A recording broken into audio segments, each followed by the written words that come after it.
Kamu di rumah aja, biar ambilin DT Peduli yang menyalurkan zakatnya.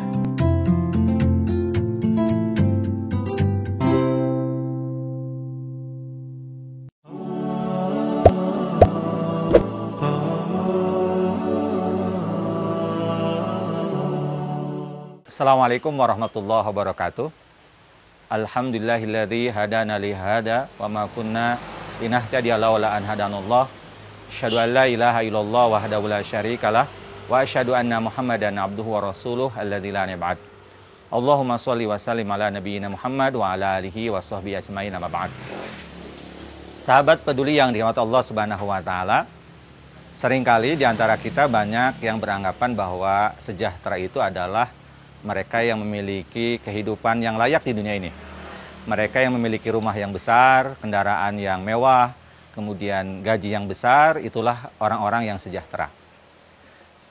Ternyata di dalam Islam, ketika Rasulullah SAW menjelaskan makna sejahtera, justru terbalik dengan apa yang kita bayangkan. Di dalam hadis riwayat Imam At-Tirmidzi, Rasulullah SAW menyampaikan bahwa ada 3 hal. Kalau 3 hal tersebut orang diberikan oleh Allah kepada dirinya, maka berarti orang tersebut sudah sangat sejahtera dalam hidupnya. Rasul menyampaikan, barang siapa di antara kalian yang di pagi hari itu aminan fi sirbihi, mu'afan fi jasadihi, wa indahu qutu yaumihi, faqad hujizat lahud dunya bi hadza firiha. Kata Rasulullah SAW, barang siapa yang di pagi hari di antara kalian yang pertama merasa aman bersama keluarganya, kemudian diberikan fisik yang sehat dan diberikan makanan untuk hari itu, maka sebenarnya orang tersebut telah diberikan dunia dan isinya.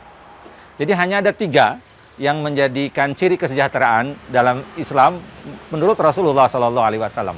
Dan ini terkadang kita abaikan. Jadi yang pertama, orang yang sejahtera itu adalah orang yang aman, orang yang merasa nyaman bersama keluarganya. Seringkali kita di dalam keluarga, kebersamaan itu dia dianggap sebagai sebuah nikmat, bahwa itu adalah sebuah kebiasaan saja. Padahal ketika kita nyaman bersama keluarga, tidur dengan tenang, maka itu sudah diberikan nikmat yang luar biasa oleh Allah Subhanahu wa taala.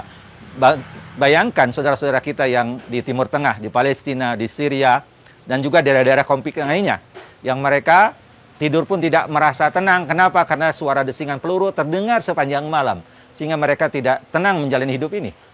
Kita oleh Allah Subhanahu wa taala diberikan kenikmatan bisa berkumpul dengan keluarga, bisa tidur dengan tenang bersama keluarga, maka itu adalah nikmat yang Allah berikan kepada kita, dan itu sesuatu yang harus kita syukuri.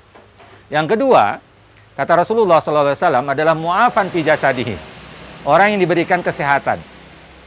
Ketika orang bangun tidur dan tidak ada kekurangan dalam tubuhnya, matanya berfungsi dengan baik, telinganya berfungsi dengan baik, kemudian mulutnya pun bisa berbicara, kemudian kakinya, tangannya, dan seluruh organ yang ada di tubuhnya bekerja dengan baik, maka itu adalah nikmat yang luar biasa yang Allah berikan kepada kita. Seringkali ketika kita bangun, kemudian jantung kita berfungsi dengan baik, kemudian semua organ tubuh kita berfungsi dengan baik, itu dianggap biasa saja. Padahal itu adalah nikmat yang luar biasa yang Allah berikan kepada kita. Bayangkan mereka yang di rumah sakit, mereka yang sedang dirawat karena berbagai penyakit yang dideritanya. Saudara-saudara kita mungkin yang Allah Subhanahu wa taala uji dengan berbagai kekurangan dalam fisiknya.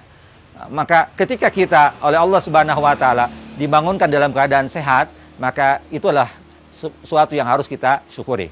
Kemudian yang ketiga, kata Rasulullah SAW, wa indahu qutu yaumihi, adalah orang yang memiliki makanan untuk hari itu. Jadi ketika berbicara makanan, Rasul hanya berpikir 1 hari saja. Tidak berpikir 7 hari, apalagi mohon maaf, kita sering berpikir 7 turunan. Tidak, 1 hari saja. Ketika di rumah kita, alhamdulillah kulkas kita penuh dengan makanan. Di meja makan kita juga sudah tersedia berbagai macam menu makanan. Maka itulah kita syukuri. Walaupun terkadang mohon maaf menunya cuma 1, kita juga syukuri. Kenapa? Karena itu adalah sesuatu yang Allah anugerahkan kepada kita. Inilah kesejahteraan yang hakiki sebenarnya. Yaitu apa? Ketika hati kita ini dipenuhi oleh rasa syukur kepada Allah Subhanahu wa taala atas karunia nikmat yang Allah berikan kepada kita.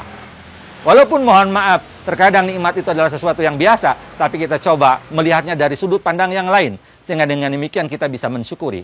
Ingat, Di dalam Al-Quran Allah sudah menyampaikan kepada kita, la in syakartum la azidannakum wa in kafartum inna adzabi lasyadid. Jika kalian bersyukur, kata Allah, aku akan tambah. Tapi jika kalian kufur, maka inna adzabi lasyadid. Sungguhnya siksaanku sangat-sangat keras sekali, kata Allah. Ketika kita mensyukuri apa yang Allah berikan kepada kita, apapun itu bentuknya, walaupun sesuatu yang terkadang biasa bagi kita, maka Allah akan tambah. Allah akan berikan ketenangan, kenyamanan, kebahagiaan. Inilah yang harus kita lakukan. Sebab kalau tidak, kata Allah, inna adzabi lasyadid. Sungguh siksaanku sangat berat sekali. Ingat, yang disebut dengan siksaan di sini jangan dibayangkan gempa, jangan dibayangkan bencana-bencana. Tapi yang paling parah adalah ketika rasa syukur itu dicabut dari hati kita. Maka apa yang terjadi? Kita akan merasa tidak tenang, tidak nyaman. Jantung berdetak tidak tenang. Maka apa yang terjadi? Tubuh kita tidak bersemangat. Kita tidak bisa menikmati hidup ini. Akhirnya, mohon maaf, kita berangkat ke pekerjaan dengan penuh rasa malas. Kita jalan pun dengan gontai. Kenapa? Karena jantung tidak berfungsi dengan baik. Akhirnya aliran darah ke seluruh tubuh tidak baik. Maka disitulah sebenarnya orang tersebut sudah disiksa oleh Allah Subhanahu wa Ta'ala karena dia tidak mensyukuri karunia nikmat yang Allah berikan kepada kita. Sahabat peduli yang dirahmati Allah Subhanahu wa Ta'ala, inilah memaknai kesejahteraan dengan benar.